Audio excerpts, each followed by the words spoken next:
जब बात संत रविदास जी की कहानी की होती है तो वह एक अत्यंत प्रेरणादायक और महत्वपूर्ण होती है।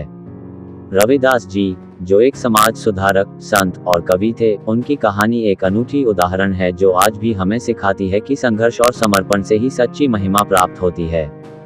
संत रविदास जी का जन्म काशी के पास था, जो आज के उत्तर प्रदेश, भारत में स्थित है। उनके माता पिता गरीब थे और वे एक चमड़ा काम करने वाले थे। रविदास जी के परिवार की सामाजिक स्थिति बहुत ही निम्न थी, लेकिन उनका मन उच्च सिद्धि की ओर लगा था। बचपन से ही रविदास जी में भगवान के प्रति अभिनव श्रद्धा और भक्ति की भावना थी। उन्हें लगता था कि सभी मनुष्य समान होते हैं और ईश्वर सभी के भले की इच्छा रखते हैं। रविदास जी का जीवन बहुत ही संघर्षमय था। उन्हें अपनी जाति के कारण कई बार समाज में अपमानित किया गया, लेकिन उनकी श्रद्धा और संघर्ष कभी नहीं टूटी। वे भगवान में अथक आस्था रखते थे और अपने उद्देश्य को प्राप्त करने के लिए किसी भी परिस्थिति में हार नहीं मानते थे।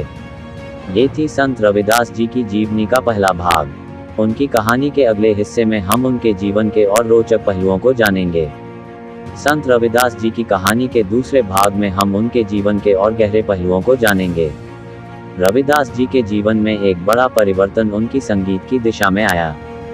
वे भगवान की प्राप्ति के लिए गाते थे और उनकी गायन की मधुरता में अमरता बसी थी। रविदास जी के द्वारा गाए गीत आज भी लोगों को प्रेरित करते हैं और उन्हें भगवान के समीप ले जाते हैं। एक दिन रविदास जी को गाने के दौरान एक राजा उनके पास आया। राजा ने उनसे कहा, रविदास जी, आपकी गायन की मधुरता सुनकर मैंने भगवान का अनुभव किया। मुझे ऐसा लगता है कि आप ही मुझे भगवान के पास ले जा सकते हैं।